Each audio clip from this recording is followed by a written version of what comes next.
Hello, people. Good evening. It's a lot happening right now in the world, in my life. I'm sure everybody's life at this point, as we are closing out 2024. So, there's a couple of things I just wanted to come before you guys and talk about, and we'll see what will come up from it at the end of our time today. So, the first thing I definitely want to let you guys know, let's just kind of talk about, we're going to do like a little chit chat. So, not a formal webinar or anything like that, just kind of talking to you guys about my thoughts, about what's happening and some things that I think we need to be definitely thinking about as we are approaching this new year. And so you will kind of see me looking at my computer because I do have a couple of things happening that I do want to kind of make sure that we talk about. So we're going to be talking about number one, the BOIR form, which is that filing form. If you haven't heard of, there are some legal ramifications if we do not complete that document. So I do definitely want to talk about that today. And then we're going to talk about a little bit about 2025. What does that look like? What does it mean for us? What should we be thinking about and planning about in terms of strategies to make sure that we are successful for this upcoming year? So, one of the first things I want to talk about is this BOIR form. If you guys have not figured it out yet, it is a legal form. And I'm actually going to read right from um, online because I do want to make sure that I am accurate in what I'm saying in terms of like what it is. But basically, it's an order. We have to comply with this, and it definitely has to do with some, criminal. It's like if you think about, they want to make sure that every person that says that they have a business in the U.S. is legit. That every person that says they have a business, and if there's multiple owners, everyone is on file.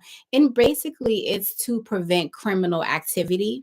I know that there's a lot of, it's actually from the Financial Crimes Enforcement Network, which is like the group of people in the US, from the government that is basically taking care of all of this and making sure that the US is safe. So that's a long story short, but basically you can definitely go online to see what I'm talking about today. So there's a website, BOIE filing, FILING dot FINCEN.gov. So this is really important, and I just wanted to make sure I spelled that out because you guys have to get this done. And we have basically up until the end of the year. Now, at this point, hopefully you guys know what I'm talking about. But what I want you to know is that it's a pretty simple form. It's really not that much to it. So once you go, you can actually do it online. You can go to the website, you can actually do it electronically and submit it. I would say if you basically, if you have, you know who you are, you know who owns the business, you know where the business address is, your personal address, those kind of like demographic information, the name of the business, you're going to go in and you're going to see it. But basically that's pretty much all you really need to know.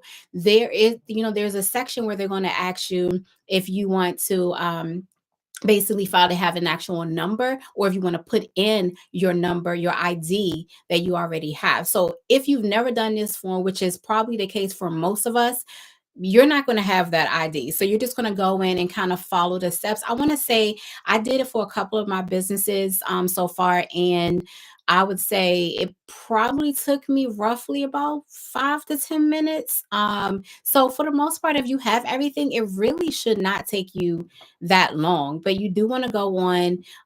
If you have any questions, I'm not going to really get into like all the specifics of the document because this is a legal form, and by no means am I telling you exactly what to do and how to do it. Just really want to make sure you guys are informed about this. So there are some instructions on the website that you will see, and like again, it stands for Beneficial Owner Information Report. And you can do the e-filing, and it will give you the instructions, like information you need to know before you start. And then it gives you even the instructions of how to navigate the e-filing application, and then also download the PDF. And just know that by the end of the completion of this document, you will receive something. You will receive like an email with confirmation that is successful. And actually, by the time you actually complete the application, there will be something that comes up that states that it is submitted successfully. You want to make sure that you grab a copy of that, screenshot it, send it to yourself, print it out, whatever the case is. Make sure you have a copy of this. Now, this is really important because I'm not sure if you guys have already seen videos out there as of yet, but there are a lot of lawyers talking about this, because I've even seen like lawyers doing videos, excuse me, to remind you to get the form, because they will be the ones coming after you if you do not get it done. So there is some like monetary stuff happening with this. So if you do not complete the document, and it has to be done before the new year. So this is the reason why I'm definitely making sure I'm letting you guys know it has to be done before January 1st, 2025. So after that, if it's not completed, then they actually have the right to go ahead and either sue you, and or you will be they can actually charge you a fee.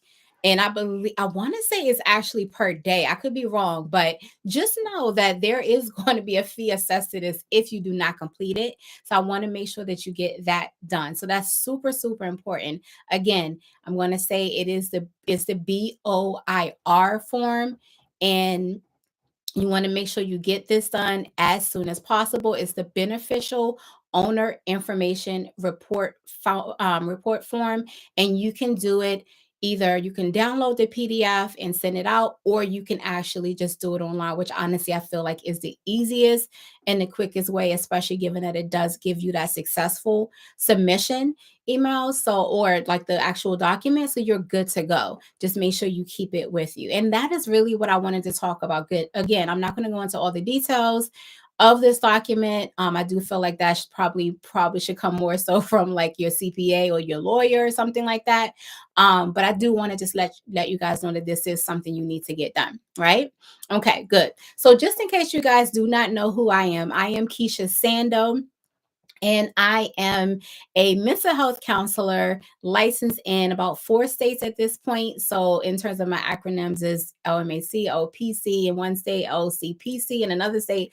So wherever I'm licensed in, there's a different acronym to it. But basically, I am a mental health counselor. I've been in private practice for some time now. I want to say since like 2013, and have had my group practice for several years as well. Definitely about, I want to say I'm coming up on my like 5th year of group practice. So definitely have been in the game for a little bit, and am here to share all good information that I believe will help you to be successful in your therapy practice. So that's the first thing, just in case you did not know who I am. I do have a coaching program, Authentic Profitable Practice, where we help therapists like you who are willing and ready to take action in your therapy practice and wanting it to be a successful practice. Okay. So let's get into a little bit about 2025 and what that looks like and what you need to make sure that you have ready to go. So the first thing is going to be, we're going to talk about a couple of things, but the first thing is setting clear goals for success. Now, I talk about this a lot, but honestly speaking, if you do not have clear goals set up, you're basically not in the direction for success, because what we'll find ourselves doing is kind of like whatever is in front of us at the time, that's where our focus is. And there's no way that you can actually accomplish any goals, any long term goal, if you don't have small, specific goals ready in direction to complete that particular goal. So you want to make sure you are setting clear goals for your success. Make sure you know what are the specific things that I want to accomplish. As if we're talking about 2025, what are those specific things that I want to accomplish in the year 2025? Break it down, and even I would say do it on a quarterly basis. So like the first 3 months, maybe by March, what is the goal that I want to accomplish by this time? And then going into July, what is the goal that I want to accomplish by this time? Now, this could even be the same goal in terms of a long term large goal, but it could be a smaller piece that you're working towards to help you to get to that goal. And this is really, really important. It's honestly so basic because a lot of us know about goals. A lot of us know about SMART goals. We probably work with these type of goals in our industry. No, honestly, no matter what field of mental health you're in, whether you're working in a school, if you're working in an agency, a nonprofit, whatever the case is, in a hospital, you're still going to find goal setting, right? And you understand that this is a thing that we do for our clients, but a lot of times as therapists we don't realize that these are things that we need to be doing for our private practice in order to actually accomplish the goals. It's so ironic, honestly, how we can get like, we have these goals for our therapy practice, but we don't put those things in place in terms of our goals, and we don't create specific strategies to meet the goal, and then we're wondering why they didn't happen. I mean, take I definitely can speak like from personal experience with that. So if you really think about it, did you set a goal and did you actually create the strategies to get to that goal? Did you create certain timelines to get to that goal? If you didn't, then you cannot be upset with the fact that you never got that goal. So this year we want to try to do something different in 2025 so that we can actually be successful and not be looking at the end of that year crying, whining, or complaining about the fact that things didn't go the way that we wanted it to go.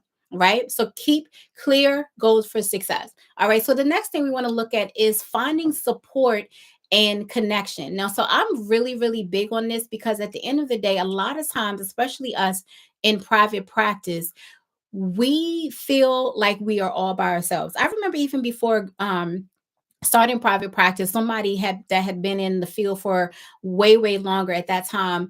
Um, and I remember them telling me, be careful because private practice can be a lonely journey. Now, I think it may vary depending on if you are like an extroverted person or if you're an introverted person.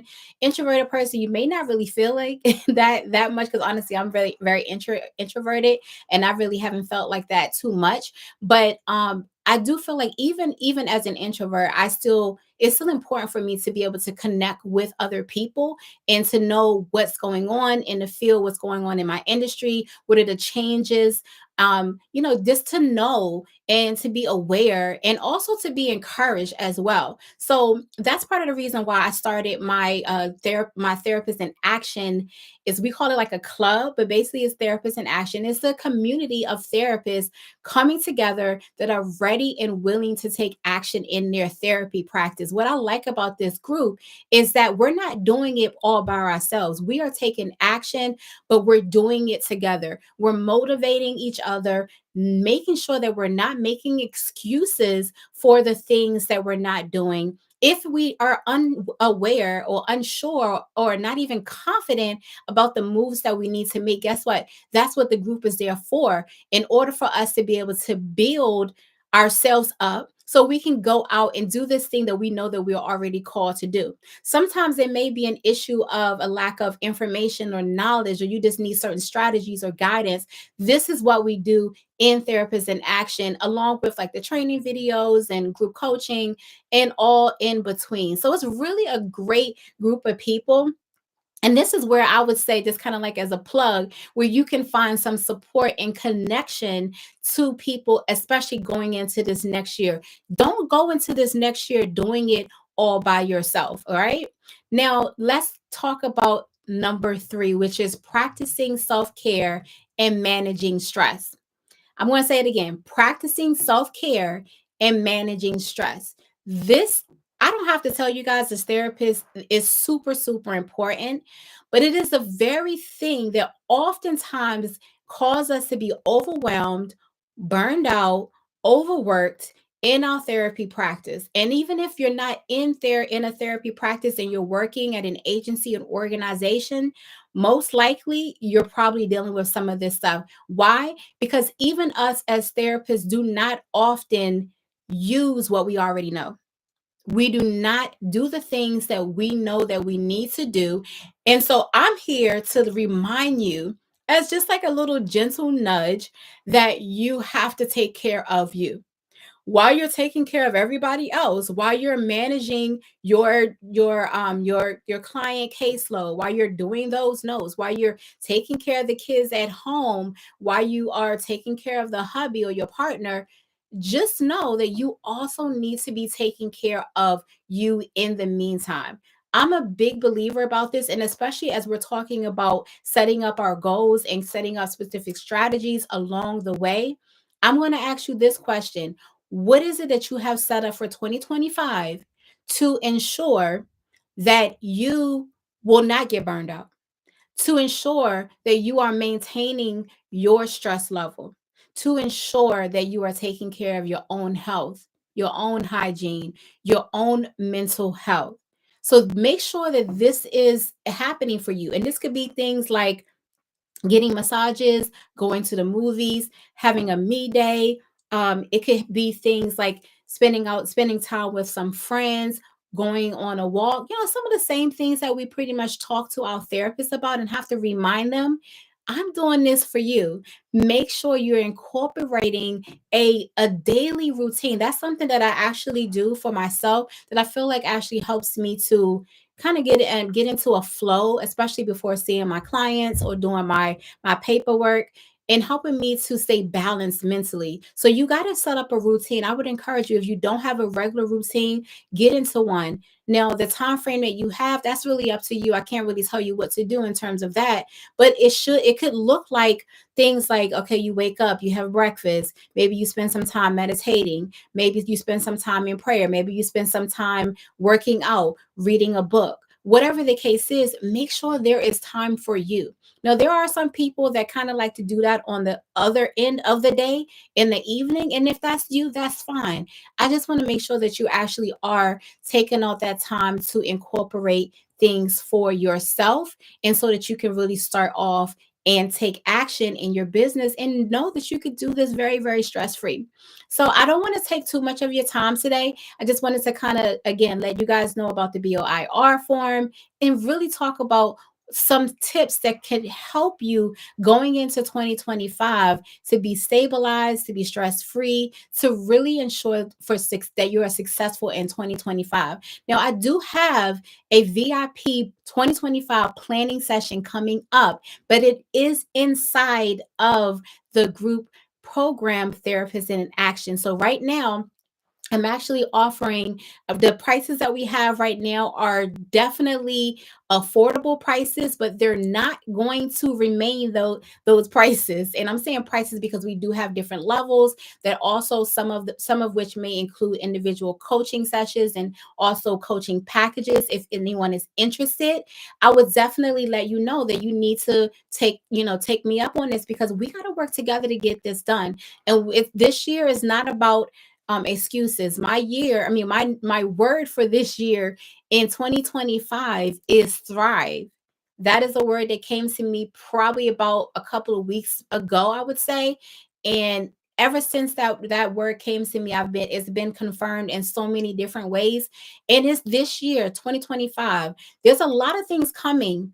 There's a lot of things we know, especially because of the election, political things that are happening as well, but we don't have to be on the end of it where, like what they say, like the short end of it. We can be on top. We can thrive through 2025. And it's interesting because, of course, that does rhyme, but we can thrive. So I want to let you know, this is my goal. This is my plan for 2025, to thrive. But we cannot thrive if we're not willing to do the work. We cannot thrive if we don't have the mindset. We cannot thrive if we are not meditating on the things that are good, right? So we have to make sure that we are in place mentally, physically, spiritually, all of the above. We got to make sure that we're doing what we need to do. Okay, so want to make sure that you guys have this information. And if you have any questions, definitely you can check out the description And I'll give you some information in terms of the coaching services that we have. We have the coaching services link down there, and then also we have, you can click the Calendly button if you want to book an appointment. Again, we do have multiple packages, and then also we do have a free 15-minute consultation that you can definitely go ahead and log into that, so that we can get you started on 2025 and your thriving plan. So I'll talk to you all later, and take care, authentic therapists. Bye bye.